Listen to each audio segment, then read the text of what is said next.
Good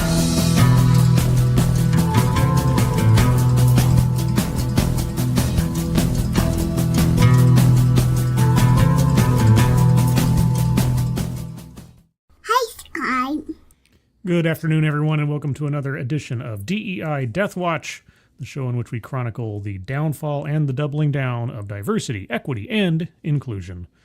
Hope you're all doing well on this beautiful Friday afternoon.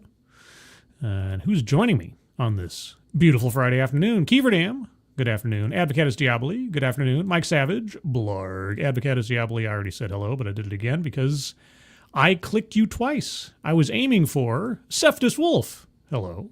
Also, thank you, Keeverdam, for providing the link to the Leukemia and Lymphoma Society donation page. Guys, that's pinned to the top of the chat box. If you can take a look at that when you have the opportunity, please donate if you are able, but even if you're not, if you can share that out on social media, that would be appreciated. So thank you ahead of time for that. And thank you, Keeverdam, for providing the link. Alexander, good afternoon. Who else is here? Anybody else? Kiro Soldier, hello. The lovely Sherry, hello. Corbin Dallas, good afternoon. Unfair Ophelia, hello. Angelverse, hello to you. The Luke Skywalker, too. Good afternoon. Vader 35. Vader 35 is Luke Skywalker 2's 34th father removed by marriage or something, I assume. And to anybody else that I missed, anybody lurking, anybody in the future, good afternoon. So we got a lot to get into today. Lots of stuff happened this week. And so let's start off with the Air Force. Yes. Off we go into the wild blue yonder, riding high into the sun, or something like that. Anyway, Air Force deletes pages on first female Thunderbirds pilot amid DEI purge. Now, when I see a headline like this, I start to think, are some of these departments going for the most silly and petty sort of moves to quote-unquote comply in order to drum up some kind of controversy? Because there's some kind of like internal resistance to all of this. Because this just sounds silly on its face, but I don't know the details, so let's find out. The U.S. Air Force has removed... and we got sirens in the background. And that interrupted my train of thought. My choo-choo train of thought just got derailed. Are you guys done now? Are you done? Okay. The U.S. Air Force has removed web content honoring several trailblazing female pilots, including the first woman to fly with the Thunderbirds, the elite air demonstration squad, in an effort to comply with Trump administration directives aimed at eliminating diversity, equity, and inclusion content from federal websites. Okay, before I proceed, are they confusing DEI with anything that's not male and white? Or are they intentionally confusing DEI with anything that's not male and white? I don't know. The purge includes web pages, photos, videos, and biographies, many of which celebrated historic firsts for women in military aviation. Among the most prominent cases is retired Colonel Nicole Malachowski, who served for 21 years and broke barriers as the first woman to pilot with the elite Thunderbirds demonstration team. Okay, what's the rationale for doing this under the DEI order? Since President Donald Trump returned to office, federal agencies have been removing information flagged for ties to DEI initiatives from military and government websites. Were these women put in place because they were women? Did they earn their place or didn't they? This effort, driven by executive orders, has led to the deletion or archiving of tens of thousands of pages that recognize the contributions of women, LGBTQ plus people, and people of color. Okay, well, if you're only honoring them first and foremost because of their non-determinative factor, I could see why that might fall within the guidelines. This seems awfully petty and pedantic. But okay. The Department of Defense admitted that some content was removed by mistake and has restored parts of it after backlash. All right, so was this part of that? What to know? A spokesperson for Seymour Johnson Air Force Base in North Carolina confirmed to 9 News that articles were removed as part of the compliance process with new presidential directives. The missive from the White House has drawn criticism from former service members who argue that scrubbing such achievements distorts military history. I agree, which is why I don't think that's what they meant. again, I can't tell if this is just people being overcautious in what they're doing to comply or being petty and pedantic for the sake of drumming up controversy and throwing a hissy fit. But okay. Malachowski, who flew F-15E Strike Eagles in multiple operational squadrons, said erasing such stories sends a damaging message. Quote, "You're good enough to serve, but not good enough to be remembered," she told 9 News. Quote, "I can't believe that something like this is happening in the country whose uniform I wore," unquote. I do too, which makes me think that this is all overreaction. I could be mistaken, and someone is happy to correct me. I don't think the executive order said, "Thou shalt scrub from history anything involving a woman who achieved something." The deletions extend beyond Malachowski. According to reporting by the Air Force Times, multiple online resources related to retired Major General Janine Leavitt, the first woman to serve as a fighter pilot in the U.S. military, have also disappeared.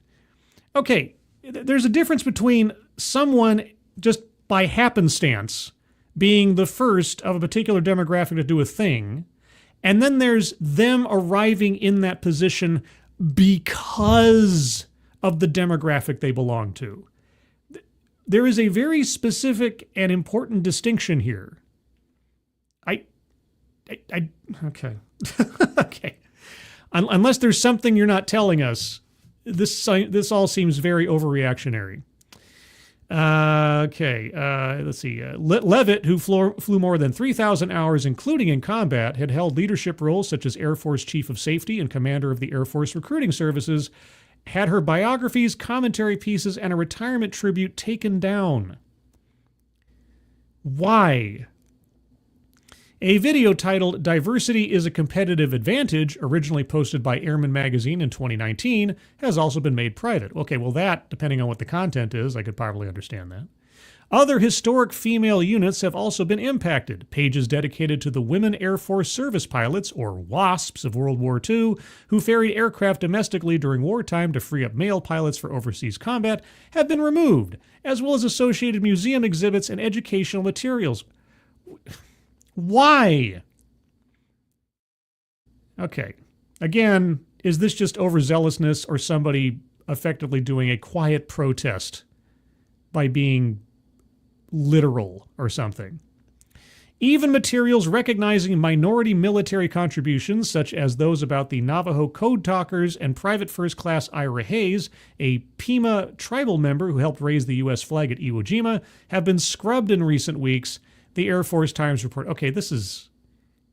somebody's just being a brat at this point. That's all I can assume here.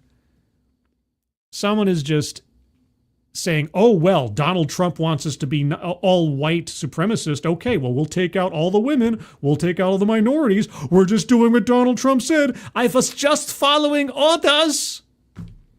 It's not my fault. This is Trump's America now. Jawohl." Give me a break. The move has sparked concerns over selective erasure. I agree. And who is making those decisions? Because unless you can point to me in the executive order that said, delete actual history from the records, somebody else is making these calls. Quote, "For us to act like those barriers never happened or those barriers were never broken is to completely ignore our history," Malachowski told 9 News. I agree.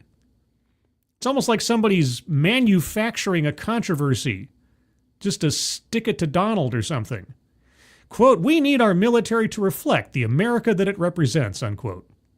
Okay, now you're going way into DEI territory with fulfilling representation quotas and things. Just by suggestion. No, we don't need that. We need a military made up of qualified and passionate patriotic individuals. That's all we need. I don't care what they look like. I don't care their gender. I don't care their race. That's it. Archived versions of the deleted content remain accessible via the Internet Archive, which confirmed that certain pages were still active as recently as February. While some pages remain live in obscure corners of military websites, others now return error messages or have been tagged with internal references to DEI. Okay. While the Air Force did not confirm how many pages were removed or if they would be restored, an unnamed spokesperson, then how do you know that, told Air Force Times that, quote, purely historical content, unquote, might be reinstated after a compliance review. Who thought it was in compliance to do this in the first place? Yeah, this sounds like BS to me. This sounds like somebody doing an internal little tantrum protest of their own on the inside of the Air Force, just to tick people off.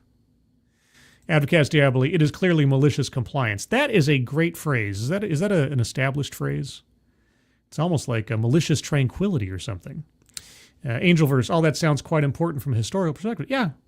I mean, those are historical firsts that should be remembered, archived, and honored in a way, because it shows our overall societal progress past actual barriers for entry to certain people based on what they are. Like the first woman to be a fighter pilot. Hey, that's not DEI unless she was put there because she's a woman. But even if she was, it's a historical fact. It doesn't change or something. And it's not like she didn't put in the hours or the effort. So I don't understand it. It sounds silly to me. K. Roberts, sounds like a GS curator is going to get fired. Should. So where do the Yankees come in? Well, Mr. Yes, your wish is my command. Let's talk about the Yankees. Yankees stay committed to diversity and inclusion amid Major League Baseball's quiet rollback of DEI. Yes, we've talked about MLB previously on this series. But apparently the Yankees have decided, nah, we're going to stick to our values. The New York Yankees, the New York Yankees will remain committed to pushing diversity and inclusion within the organization despite national rollbacks of DEI, including in Major League Baseball, an official said Tuesday. Quote, we are continually working with the members of our Diversity and Inclusion Committee and are actively engaged with our neighbors and community partners, unquote. Senior Vice President of Corporate and Community Relations Brian Smith told the New York Daily News on Jackie Robinson Day. Oh, you're tying Jackie Robinson to DEI, are you? Oh, so are you sure you want to do that? Are you sure you want to undercut Jackie Robinson's achievements by implicating that he's only there because he was black? Because that is what DEI does, or don't you understand that? Quote, our dedication towards these efforts remains unchanged, and our Diversity and Inclusion Committee continues to do its work, unquote. What exactly is its work? By all means, detail for us. What important work is your Diversity and Inclusion Committee doing to further something in the Yankees administration? The Yankees originally revealed the creation of a Diversity and Inclusion Committee in February of 2021. Huh. That's interesting timing. I wonder if anything took place, I don't know, 8 or 9 months prior to that might have caused them to want to do such a thing. The announcement of that committee said the initiative was in response to, quote, recent senseless tragedies in communities throughout our nation, unquote, less than a year after the death of George Floyd while in police custody. I was just guessing, but okay. Major League Baseball removed diversity references from its career page back in March. However, the career page still includes a reference to inclusion and images of gay pride flags. President Donald Trump has made rolling back DEI in the public and private sector an early priority of his term. One of Trump's day one executive orders commanded the Office of Federal Contract Compliance to, quote, immediately cease, unquote, promoting diversity and any encouragement of federal contractors and subcontractors to engage in affirmative action-like efforts that consider race, color, sex, sexual preference, religion, or national origin when making hiring decisions. Because, as we know, the whole Title VI and Title VII thing, they weren't enough. We had to restate those same restrictions again because lack of enforcement. The General Services Administration announced changes in February to the federal acquisition regulations meant to align with the president's executive order aimed at restoring meritocracy and ending discrimination in the public and private sectors. However, the Yankees believe their commitment to diversity and inclusion aligns with Trump's values on the issue. Well, As I've said many times before, simply the label of DEI does not inherently indicate that something illegal is happening, but it is, at this point, certainly a red flag to investigate. So tell me, oh tell me true, Yankees, what does diversity and inclusion mean to you? Quote, our commitment remains consistent. We have been committed to driving access in our neighboring communities, and we remain committed to driving access in our neighboring communities, Smith said. What do you mean by driving access? What are you talking about? Quote, we think President Trump would be pleased with our work because it creates the exact kind of opportunities that he focused on when he created an opportunity zone in the South Bronx in his first term. Unquote. Please clarify. You're not going to, are you? Okay. MLB Commissioner Rob Manfred launched a diversity pipeline program in 2016, which resulted in over 400 assisted hires. Okay, based on what, might I ask? 2016, oh, it was a very good year. That's when I started my channel. In October of 2023, just a few months after the Supreme Court decision, a federal civil rights complaint was filed against MLB for racially discriminatory programs by the nonprofit conservative public interest organization America First Legal alongside the U.S. Equal Employment Opportunity Commission. Wow, why would they do that? The complaint claimed MLB's official website presents at least 4 unlawful employment and contracting programs, citing the MLB Diversity Pipeline Program, the Diversity Fellowship Program, the Diversity in Ticket Sales Training Program, and the Diverse Business Partners Program. Right, so discriminating on the basis of race or gender and who you're hiring, who you're giving grants and scholarships to, and who you contract with on the basis of the ownership of said businesses. Yeah, I'm familiar with these concepts. After an owners' meeting in Palm Beach, Florida last month, Manfred announced MLB was evaluating the interpretation of federal law. Well, hey, Manfred, I can make it really easy for you. And I realize this is Title VI, but it does more or less a mirror of Title VII in hiring practices and things. You're not allowed to discriminate on the basis of race in hiring, or gender, or religion, or ethnicity, or country of origin, and so on. I should really get Title VII up here, too. I only have a Title VI overlay right now. Because Title VI comes up a lot. Especially when we're talking about schools and such. Quote, our values, particularly our values on diversity, remain unchanged. Really? So you're still hiring people and contracting with businesses on the basis of their race or gender? Oh, okay. But another value that is pretty important to us is we always try to comply with what the law is, Manfred said. Well, I hate to tell you this, Manfred. The Civil Rights Act of 1964 has been around since, God, I am an English major, not a math major. Oh, yes, 1964. So the laws that should have prevented you from doing any of your diversity programs in the first place were already in place when you did them. So you weren't complying with what the law is and has been. Quote, there seems to be an evolution going on here. We're following that very carefully. It is a continual source of frustration that everybody seems to think or wants to claim that history began on January 20th, 2025. That nothing like the laws that have been there since 64 existed before Trump came into office for the second time.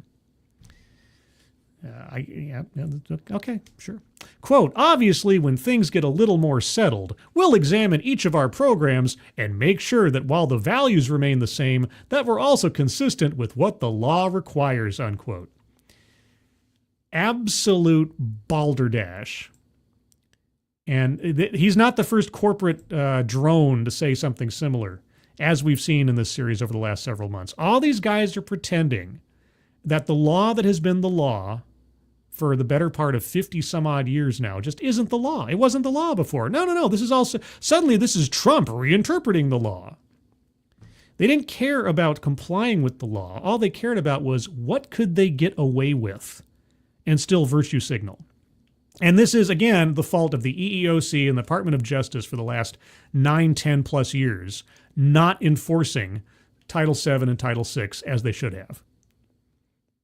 Okay, so I can kind of blame the government for not enforcing it, but for these companies to be saying, "Oh, we were just complying with the law, and now we know that everything's different. We'll have to change." No. You were pointedly avoiding complying with the law.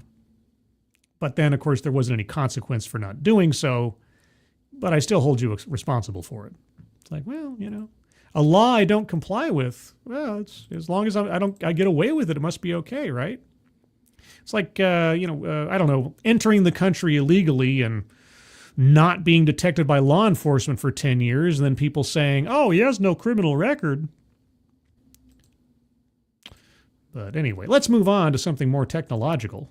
We've gone from sports and the jock set to the nerds and the IBM set. IBM informs staff of DEI retreat as Trump-era scrutiny grows. Uh-oh.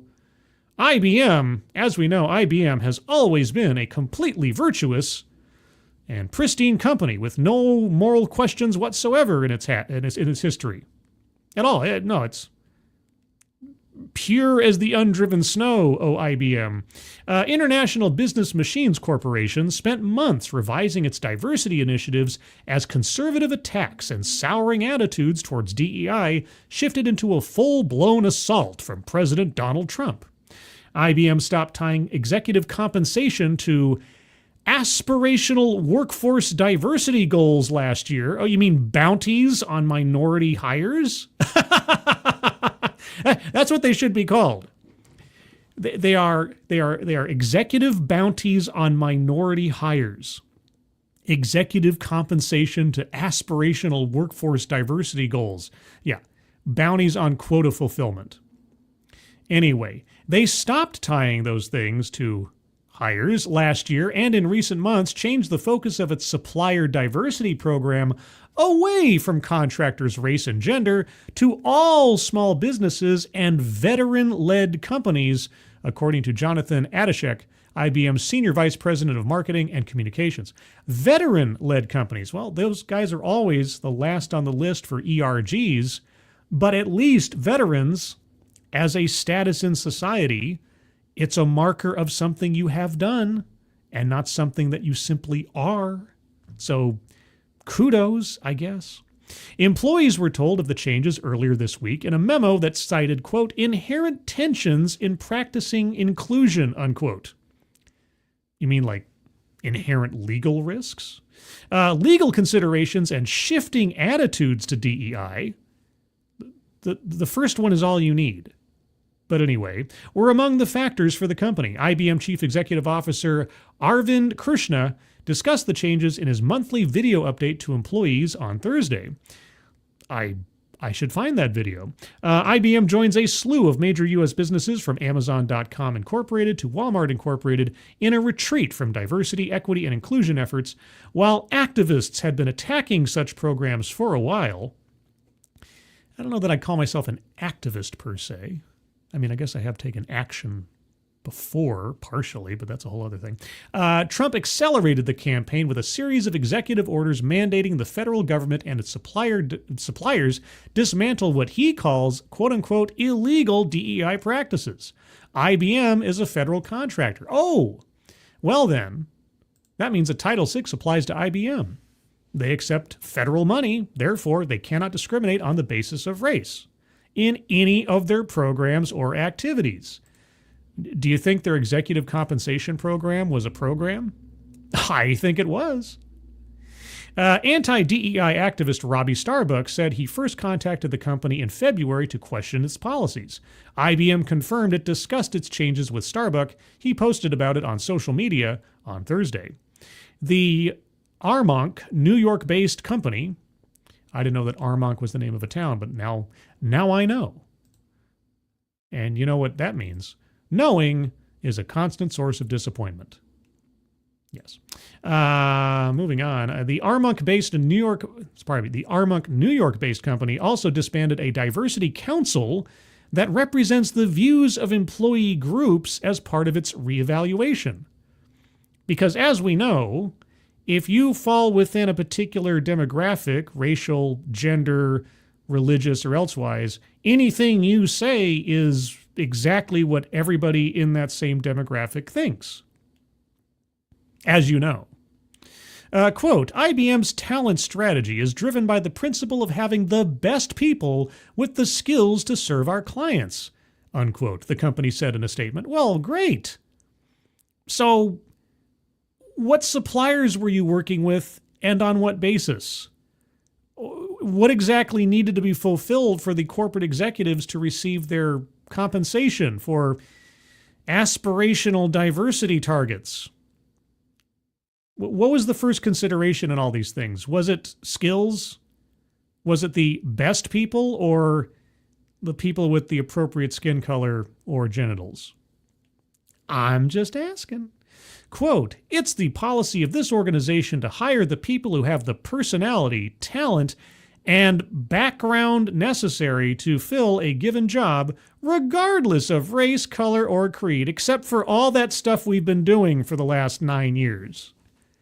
Never mind all these things we've been doing all this time that focused explicitly on race and gender in making our hiring and supplier decisions. No, really, our values are we hire anybody who's perfectly qualified to do so regardless of those things.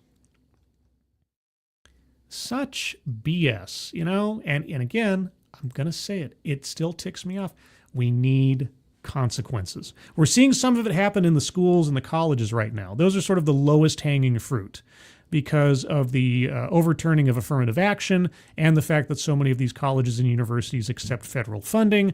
They are easy access for retaliation by the federal government and taking away federal funding. Corporate America, and especially a corporation first that takes federal money or federal contracts, really needs to feel the burn here. And an example needs to be set.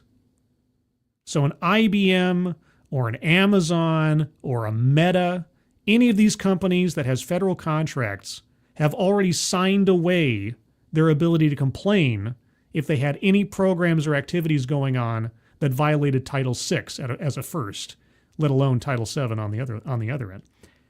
But we need to see something happen. I like the fact that they're all running scared to a certain extent, but it's going to happen every episode, guys. Until I read an article that says that criminal or some kind of major litigation is taking place from the federal government, the DOJ, the EEOC, on a major corporation for civil rights violations on the basis of DEI, until I see that day occur, I'm still wary that anything's going to really change or anybody's going to do anything other than simply change the paint job on their diversity, equity, and inclusion programs. But we'll see. What else we have? Oh, we have Meh. Hello, Meh. Good afternoon. Who else is here? Assassin of the Gray. Good afternoon. Or say hello to K-Shoal. Hello, K-Shoal. Cognis. Good afternoon. And also, K-Shoal's over on the X machine, guys. I am also simulcasting over on X. If you happen to see this over on X, please do retweet it out. I'd appreciate it. And I think, if I missed anybody, apologize. But, yeah, so here we go. What? Huey Lewis vinyl, American Psycho reference. What are you talking about? I need to return some vinyls. What? Yeah, there was a story about American Psycho in the entertainment press the other day. The director of the film, this has nothing to do with DEI, but the director of the film, a woman, if you can believe it, was perplexed that the quote-unquote Wall Street bros idolized the character of Patrick Bateman so much, given the fact that the whole movie was supposed to be making fun of them. It's like, don't they get it? This is making fun of them. And I'm like, oh, well, and in her own quote, she said, did we fail? I'm like, oh, so your intention was to make a movie to make fun of a particular, it's to satire. I mean, everybody understands it's a satire. That doesn't mean that people can't enjoy or find the aesthetic of a character enjoyable. Or maybe, heaven forfend, they have the ability to laugh at themselves, but she seemed very bewildered why people idolize this guy or something. Like, they don't idolize him. It's the aesthetic. It's the style. It's pretty much Christian Bale's performance more than anything else. But she was just like all sort of like disappointed, like, oh, they were supposed to see a truth in themselves from our movie. Anyway, that's all on the side. Moving on, let's talk about the NAACP. Well, what does the NAACP have to say? NAACP lawsuit says Department of Education is, quote, intentionally discriminating against of black students? Okay, whoever wrote this article from the Grio needs to check their editing abilities. But anyway, NAACP lawsuit says Department of Education is intentionally discriminating against black students with anti-DEI orders. You know what I thought of when I read that headline? I thought, oh no, you could reframe it like this. You're intentionally discriminating against white students by your integration orders. Or, by overturning Jim Crow laws, you're discriminating against white people. Yeah, if you take a racist program or set of rules and policies that are elevating some people on the basis of their race and denigrating others on the basis of their race, then I guess the people who are being benefited by the racist thing would ipso facto be discriminated against in the sense that now they have to be on the same level. I know, it's a crazy idea. Quote, the Department of Education, tasked with the responsibility to protect the civil rights of all children, has instead claimed systemic racism doesn't exist, unquote, said NAACP President and CEO Derek Johnson. Yes, guys, by repealing DEI, we're all saying that systemic racism doesn't exist. The NAACP is challenging the Trump administration in a new federal lawsuit that accuses the U.S. Department of Education of violating the civil rights of black American students with its broad anti-DEI policies. Okay, do tell. But holy cats, Assassin of the Gray, thank you so very much. It's very generous of you. Quote, when individuals are accustomed to preferential treatment, equal treatment can feel like discrimination or oppression as it removes the advantages they have come to expect, unquote. And that's from Thomas Sowell. Very, very apt, Assassin of the Gray. Thank you very much. Yes, Thomas Sowell can say it so much more succinctly and intellectually than I possibly could. But yes, if you suddenly remove imbalanced benefits and preferences from a particular demographic, and suddenly they don't have the same ease of access as other people or had they before. Yeah, oh, now suddenly it's like this is a punishment. This must be racist. This must be sexist. Yeah, it's amazing how that works, isn't it? Again, just do a little bit of find and replace in your mind with what's going on with the opposite number or a historical counterpoint. And just ask yourself, does this make sense? Does this feel like it's a reasonable complaint? Let's see. In the lawsuit filed in Washington, D.C. on Tuesday, the nation's oldest civil rights organization, joined by the Legal Defense Fund, targets the DOE's threat to withhold federal funding from school districts if they do not eliminate a range of programs and curriculums designed to foster racial diversity, equity, and inclusion. Well, if you look at the previous episode of DEI Deathwatch, I took a look at 3 states and their school districts and departments of education and their DEI programs as listed on their websites and published publicly. And as you may have seen, it sure looked like they were all, or at least most of them, violating Title VI of established civil rights laws, the same civil rights laws that the NAACP would claim to be defending here. So just say, and again, I just looked at 3 states, just 3 states that have declared their defiance to the entire thing: Oregon, Massachusetts, and Vermont. Maybe they're the only ones. Maybe there aren't any other, departments of state education or school districts that are doing anything hinky. But, just saying. The lawsuit's defendants also name Education Secretary Linda McMahon and Acting Assistant Secretary for Civil Rights Greg Traynor. Those are 2 names we've heard recently. In February, the Education Department sent a Dear Colleague letter to schools requiring them to submit a certification of compliance with the Trump administration's orders to terminate programs that consider race as a factor in various areas, including admissions, hiring and promotion, pay, financial aid, scholarships and prizes, housing, and graduation ceremonies. The Trump administration told school districts that federal law prevents schools from enacting such DEI policies. Well, after a fashion, yes. Again, we have to get away from just using DEI as the catch-all for everything. The restrictions on using race or gender or whatever as a factor in these decisions has already been outlawed for many, many years. Just point to Title VI. Don't say DEI anymore. Just say Title VI and Title VII restrictions. That's it. Because that's when you get the kind of stuff we see with the Air Force or people just changing the word or removing the word diversity from their websites. You get this nitpicky, technically compliant, pedantic nonsense they do. Instead, just say you have to adhere to existing civil rights law, Title VI, Title VII. Test your programs and activities against those two parts of the Civil Rights Act of 1964, and if you're in compliance, great. If you're not, we're going to come checking.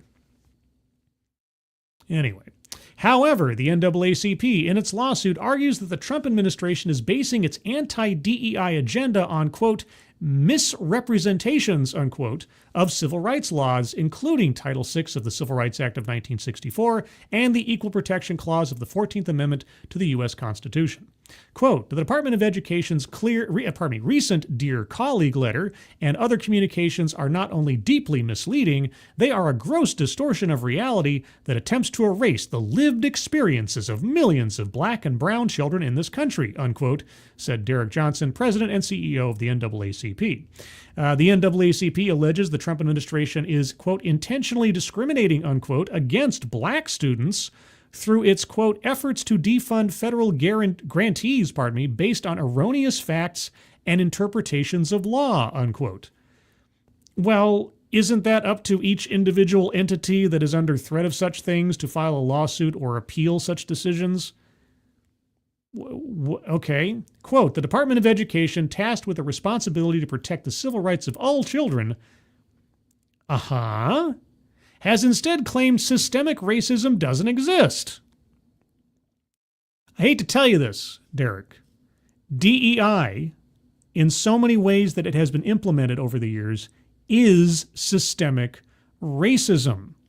When you have a program or an activity in a company or in an entity that accepts federal funds that evaluates someone's worth for a job position, for an opening in a class, to be contracted with as a supplier, if you estimate their value first and foremost on their race and or their gender and or their orientation, that is, at least on the first part, systemic racism, systemic sexism, and systemic orientationalism? I don't know what you'd call it. But either way, that's it, because you've baked that into the process of decision making. And that's what DEI has done all this time. You're kind of, it's amazing the sort of cognitive dissonance you have in making that statement, in defending DEI. But anyway, has instead claimed systemic racism doesn't exist, effectively sanctioning the very discrimination that our civil rights laws were designed to prevent, said Johnson. That is what you are doing.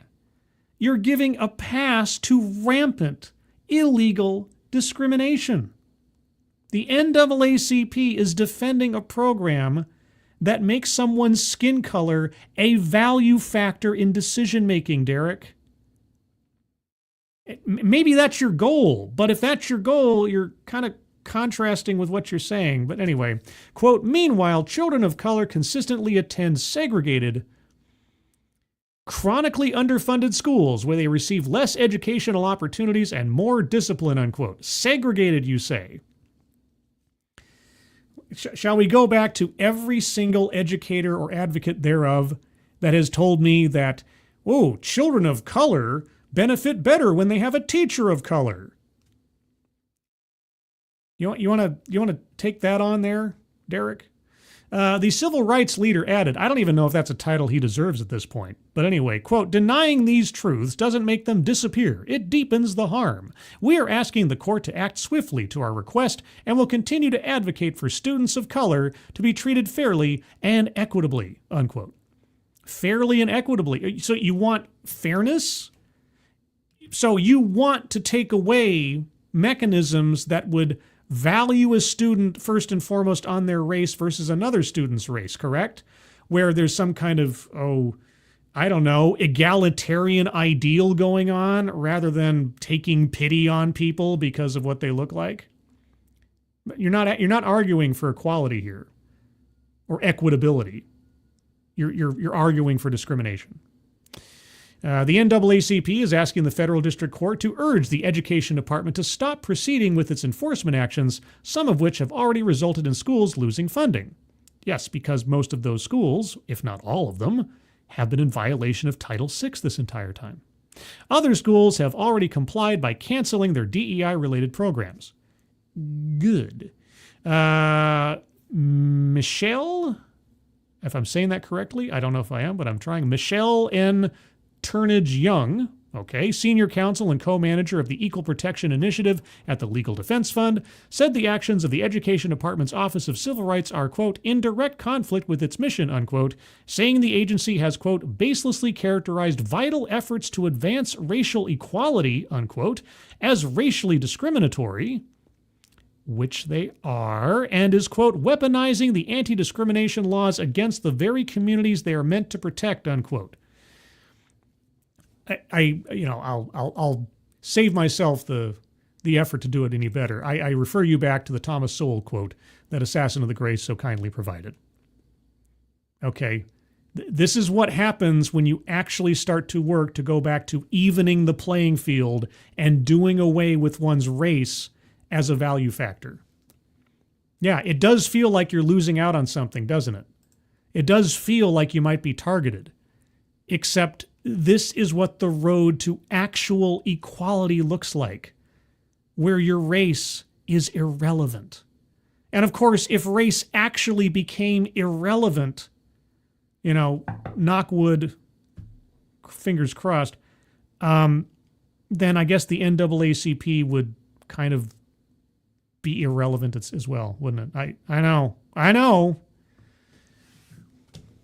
I heard that often enough from DEI advocates and stuff. It's like, we do DEI so that someday we don't have to do DEI. I would think the NAACP would love for there to be a world where the NAACP is not necessary anymore. Maybe. I don't know. U.S. Representative Alma Adams, Democrat of North Carolina, a member of the House Education and Workforce Committee, previously told the Griot of the Trump administration's anti-DEI agenda in schools, quote, it looks like they are trying to enslave us again. What? What is that? What the fuck is that?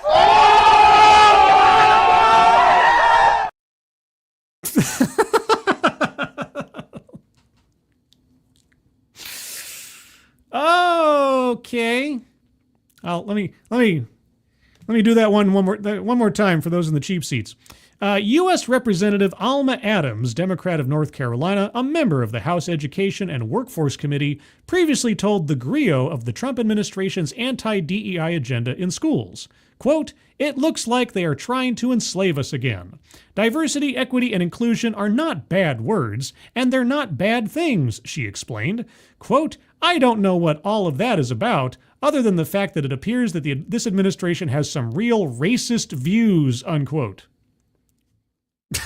Oh, jeez.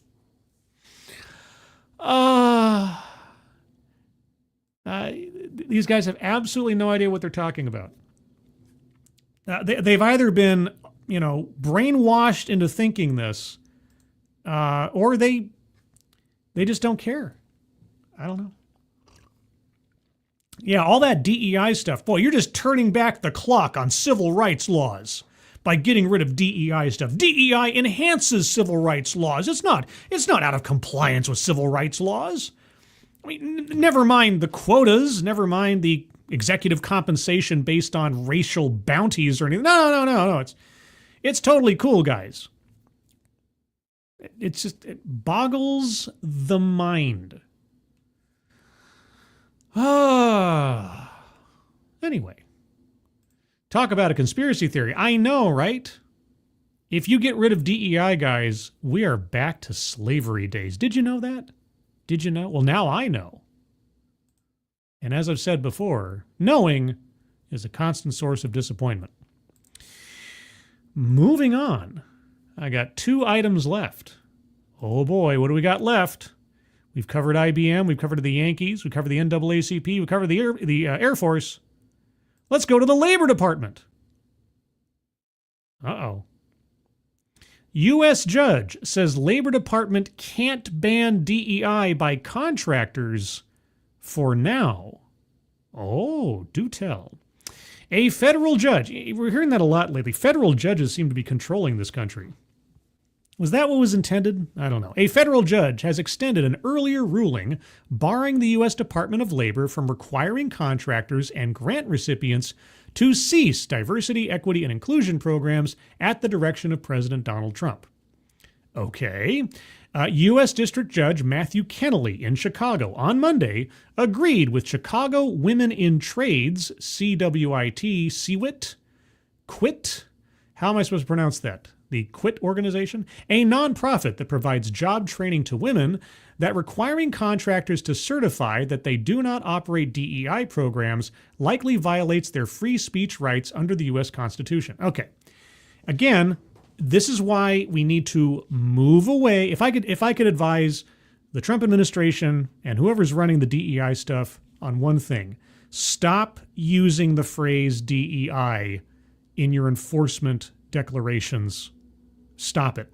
Because people, again, will get very, very nitpicky, pedantic, and conceivably also have a reasonable claim to their free speech rights. Because if I say or use the words diversity, equity, and inclusion in any way in my programs or activities, in publication thereof or elsewise, especially if those words are used in their appropriate fashions, and you say I can't, then you have to say you have to adhere to Title VI, Title VII, etc. Established civil rights laws.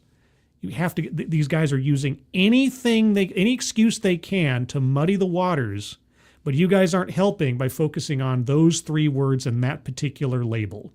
It really is an albatross around this effort's neck. It really is. I understand why it's there. It's a catchphrase. It's commonly known and used and elsewise. But really, you need to stop using it when it comes to declarations. Trump in January had issued a series of executive orders aimed at curbing diversity programs, including a ban on federal contractors having them. Quote, all of the government emphasized, both in its briefing and at oral argument, that the certification provision implicates only illegal DEI programs. It has studiously declined to shed any light on what this means. The answer is anything but obvious, Kennelly wrote. Exactly my point. Exactly my point. It should just say, do away with DEI programs that violate Title VI or Title VII and be done with using that phrase. Stop using the phrase. The test needs to be, is this program in compliance with existing federal civil rights law? If it is, great. If it's not, you're done. That's it.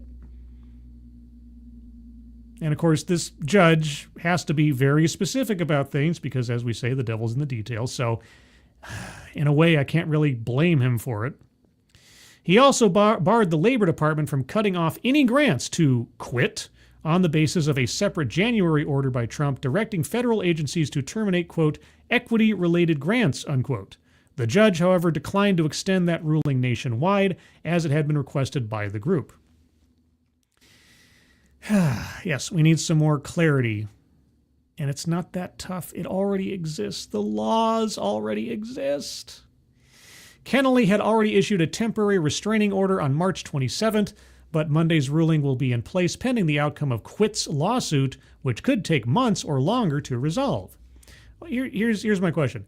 If you have an equity-related grant, if equity refers to race and or gender or anything else that might fall within Title VII or specifically Title VI, since you're a federal contractor, does your grant, does that become or is that already a program or activity undertaken by anyone accepting federal funding? If the answer is yes, then if you have a grant, that is money specifically for people on the basis of their skin color, it violates Title VI.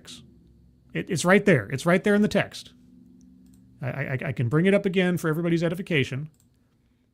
Simple justice requires that public funds to which all taxpayers of all races contribute not be spent in any fashion which encourages, entrenches, subsidizes, or results in racial discrimination. It's right there. So if you are accepting federal money and you have an equity grant, you're violating Title VI. There you go. Long and the short. Kennelly had already issued a temporary restraining order on March 27th, but Monday's ruling will be in place pending the outcome of Quit's lawsuit, which could take months or longer to resolve. The Labor Department and the National Women's Law Center, which represents Quit, did not immediately respond to requests for comment on Tuesday. The orders are part of Trump's larger efforts to eradicate DEI initiatives, which he and other critics say are discriminatory from the government and the private sector. Oftentimes they are. But again, depends on what we're talking about. Last week, 5 large law firms entered into an agreement with Trump to not to engage in illegal DEI discrimination, and each pledged $100 million or more in pro bono legal work to causes supported by the administration. Seems like kind of a quasi payoff, but okay. I wasn't really jazzed about that one. I would prefer there being consequences to having violated the law all this time. This is a payoff from consequence. Quit's lawsuit is one of several legal challenges to aspects of Trump's DEI orders. The Virginia-based 4th U.S. Circuit Court of Appeals last month paused, pending an appeal, a judge's ruling which blocked the Trump administration from banning DEI programs at federal agencies and businesses with government contracts. In a letter first seen exclusively by Reuters, a group of former Labor Department officials who served under Democratic presidents said on Tuesday, urged federal contractors to maintain DEI policies in the face of legal threats by the Trump administration. Many diversity policies have been upheld in court, and Trump cannot change laws set by Congress through an executive order, they said. Well, what diversity policies have been upheld in court? You notice how every time I read one of these articles, they start talking about these things, they almost, or maybe never, I'm pressed to think of an example, they never actually talk about specifically what programs or activities are completely legal under DEI. Like, what exactly? What has been upheld in court? I mean, I'm sure something has, because again, DEI doesn't mean illegal inherently, so. But then again, DEI can have a whole bunch of stuff underneath it that has nothing to do with anything. And you can say, look how good our DEI programs are. We have diversity, equity, inclusion. You know what that means? That means everybody has access to a water fountain in our company building. Wow. Monday's ruling by Kennelly, an appointee of Democratic President Bill Clinton, largely mirrored the temporary restraining order he issued in March, because copy and pasting is easier than doing original work. But in a reversal, he said that Quit was unlikely to prevail on its claim that terminating equity-related grants violates recipients' free speech rights. That's correct. Tell me why. On further review, he said that order reflects a funding decision rather than regulation based on speech, but he separately found that it likely violates Congress's power to appropriate federal funds. Congress's power to appropriate federal funds. Look, if they, as a separate entity, have an equity-related grant, money that they are giving away on the basis of some racial or gender test, and I'm going to guess it's a gender test, then Title VI anyway. Kennelly declined to extend that portion of the order nationwide, as Quit had requested. He already told us this. And then we get into the case law and some links. Okay, so it's a temporary thing. It's on appeal.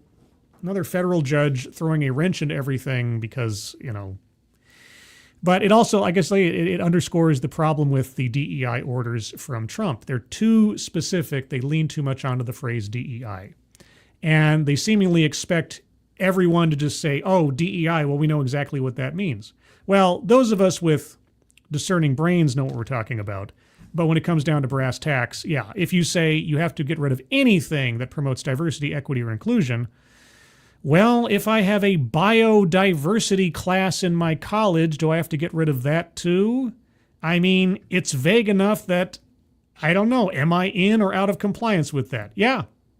It does sound stupid and pedantic, but when you don't write very specific and tailored laws to avoid such confusion, this is what happens. And that is why, and I'll say it again, I'll say it many times, stop calling everything DEI. Just talk about the existing laws that people need to be in compliance with and test your programs and activities against those laws. That's what the EEOC should be doing. That's what the DOJ should be doing. We need to have some consequences. Speaking of laws, our last item today is an interestingly titled article from law.com. It's an analysis piece. Let's see. The scary thing isn't that DEI is gone, but that nothing will replace it. Big Law's minority partners voice concerns. Yeah, this seemingly harkens back to, again, that Thomas Sowell quote that Assassin of the Grey provided. Let's find out. Despite plenty of cynicism around the effectiveness of DEI, what exactly is its goals again? Partners from ethnic minority backgrounds say that certain measures associated with it still highlighted valuable concepts like unconscious bias and made them feel more seen.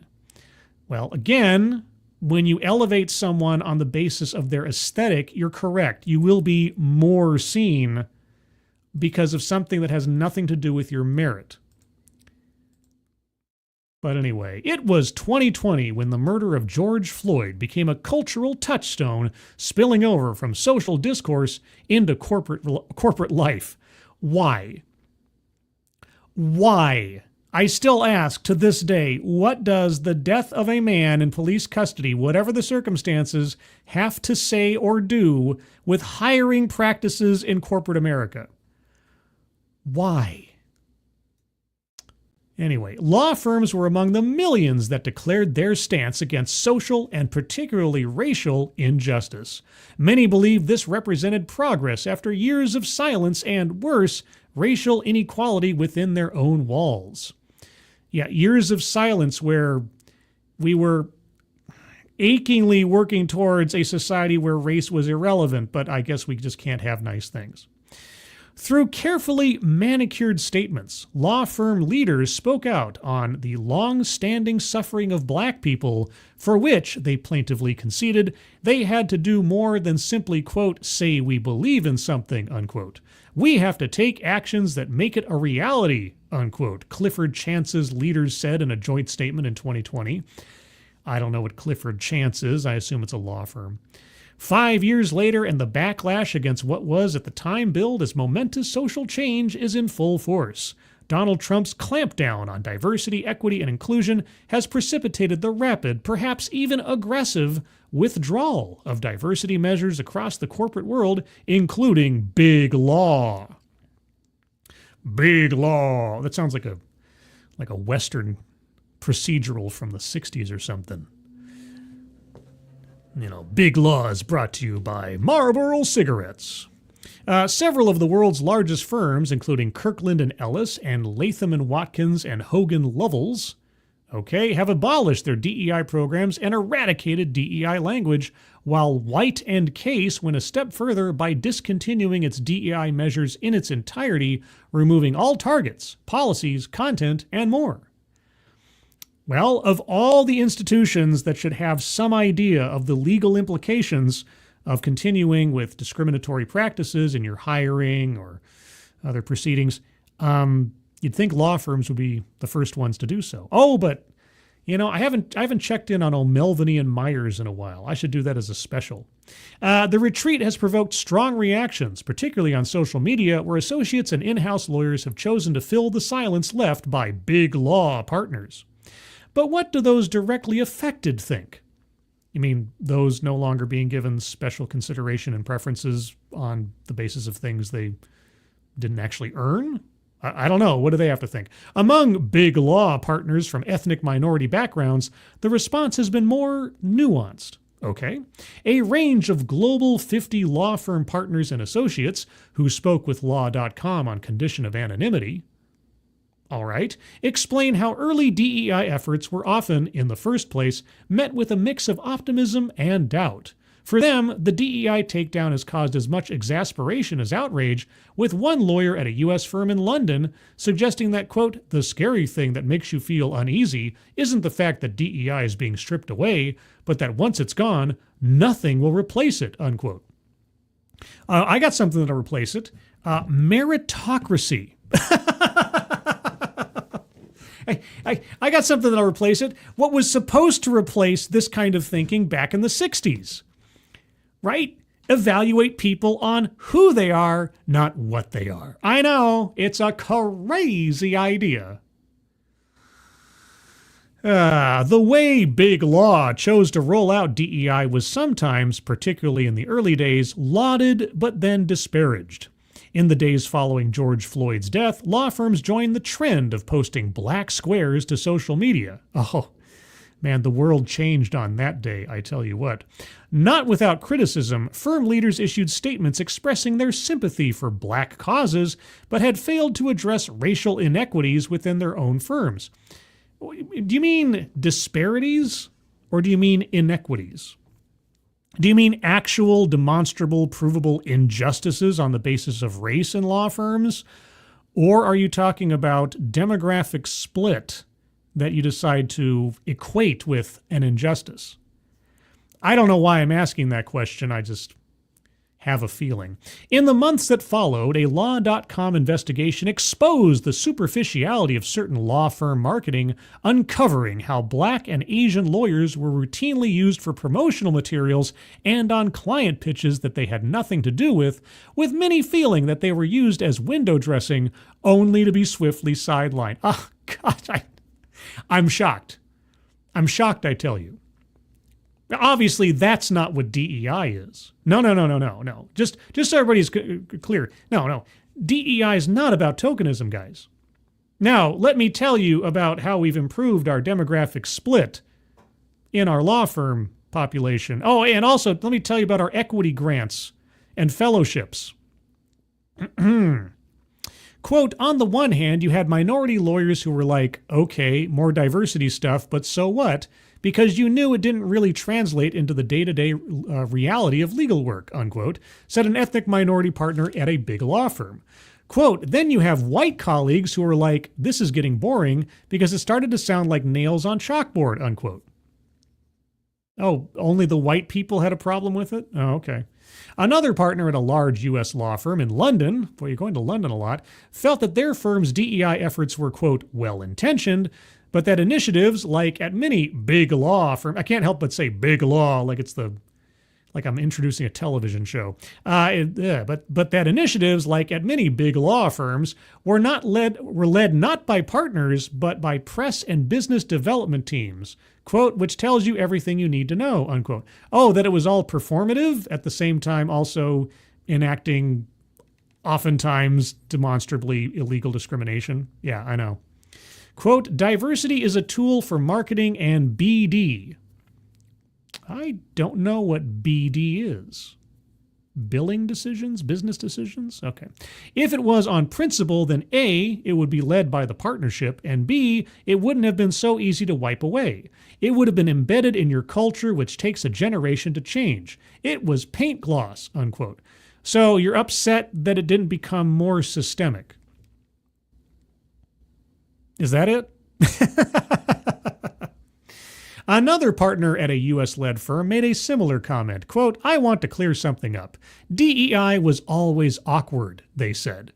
Quote, it was shoehorned in, but it originated in PR and marketing, and no disrespect, they were exceptional at it and cared. But if at a law firm it's not led by lawyers, then you have to wonder how robust it is, if it's marketing, if it's real. But there was always this feeling that most of my partners never really believed that it affected the bottom line. You know what? I have to tell you, this is a very justified belief because there is no ROI on DEI. It was always performative. It was always a money sink. It was always a virtue signal.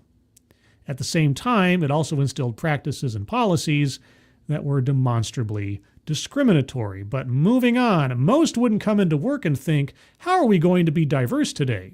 It was an extra burden that they didn't need or want. It was never thought of as fundamental, but I feel sorry for the BD people that put so much effort into it. They cared, unquote. No, they didn't. They cared about getting a paycheck. They cared about the grift of it, of an effort that brought in no return but had a big payday. Though DEI had its faults, most agreed that it helped to bring to light certain important concepts. Okay, tell me, what are the important concepts? Quote, it brought the idea of marginalized groups into people's everyday consciousness, a former high-ranking partner at a Global 50 firm said.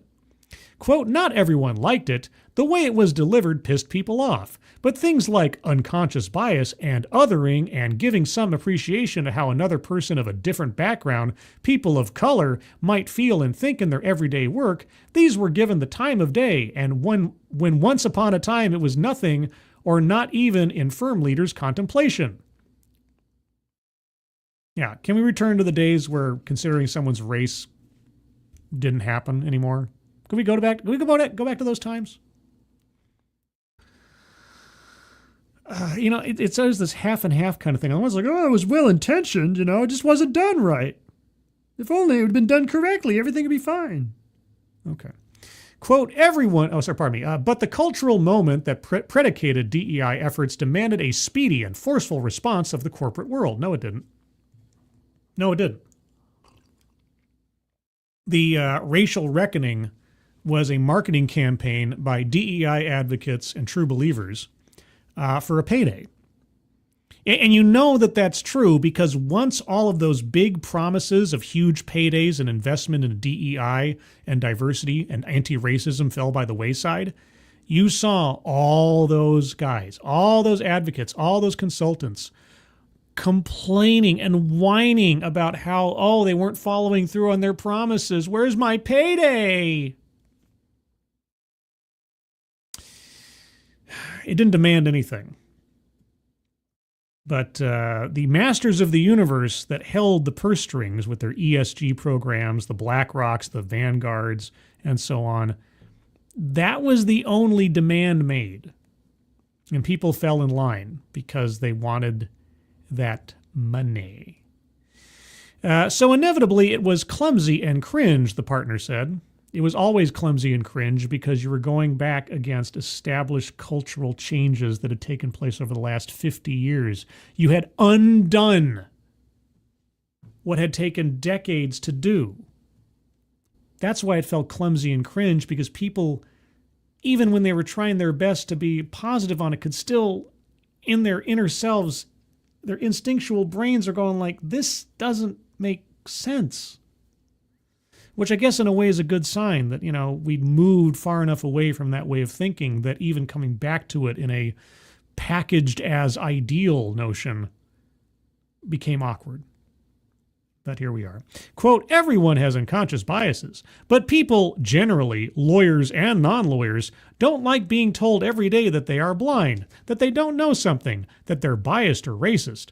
They think they're good people, and you're essentially telling them, well, no, you're not, and I know better. It was preachy. It created a moral hierarchy. And because of the marketing, things that might have actually made a difference, like diversity targets,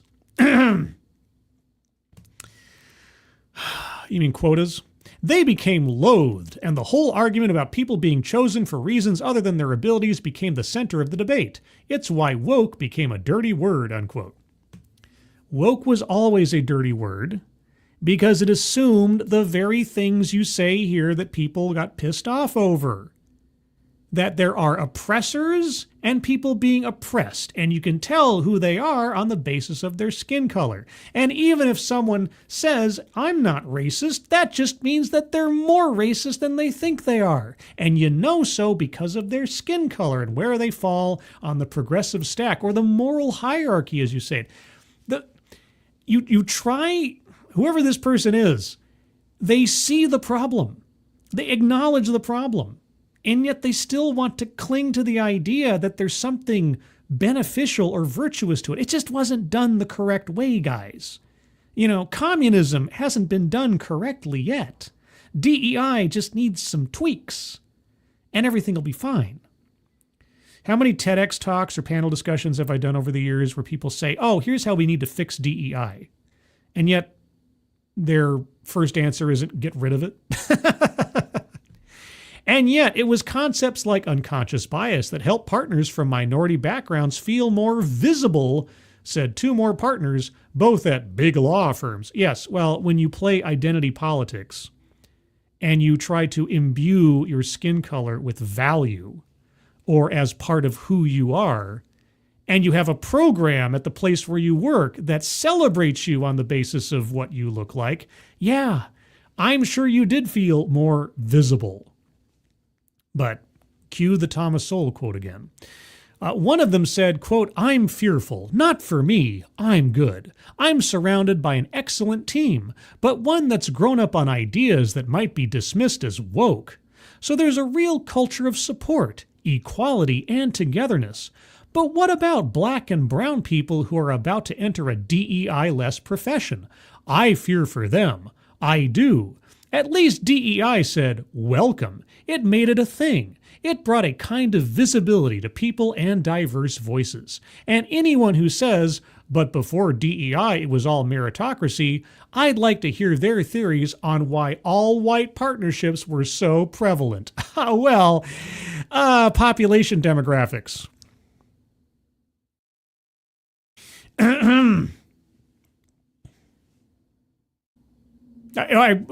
Sorry, I didn't have anything else. But I mean, if you're not willing to at least admit to reality, then there's nothing else to be said.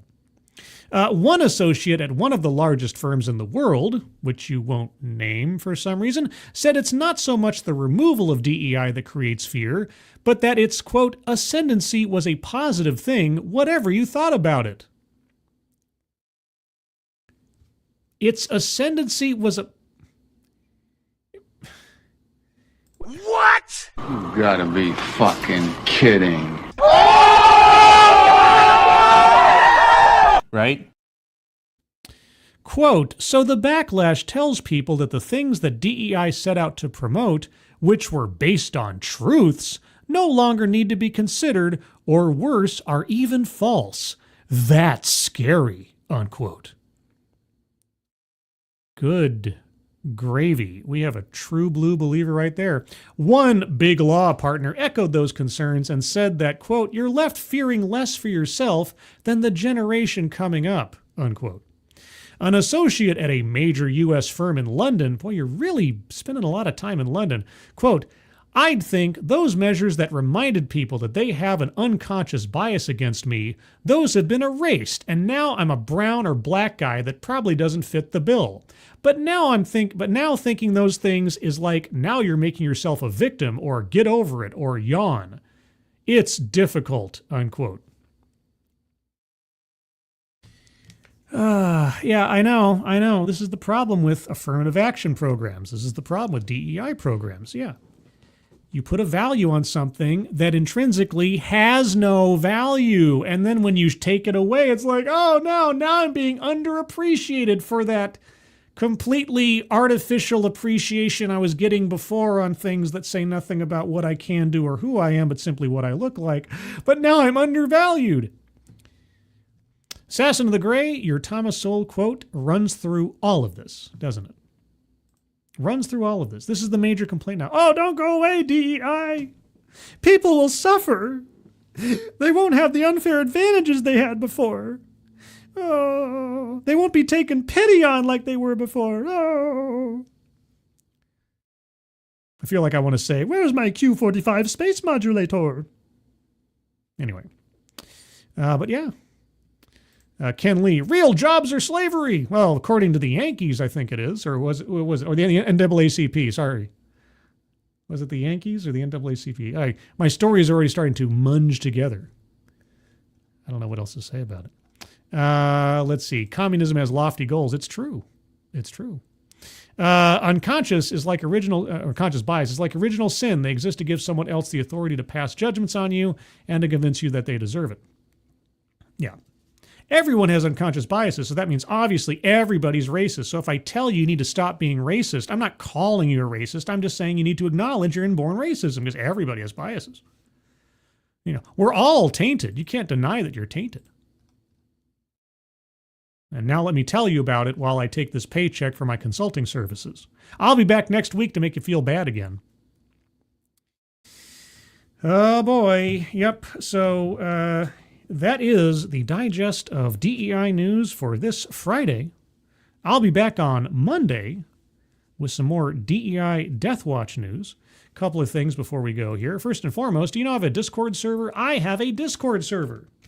Would you like to join the Discord server? Well, I have a link for you in the chat. Just click on that link. You'll find yourself on the landing channel called Say Hello. And in addition to saying hello, you just have to say the secret word. The secret word tells me that you're not a bot.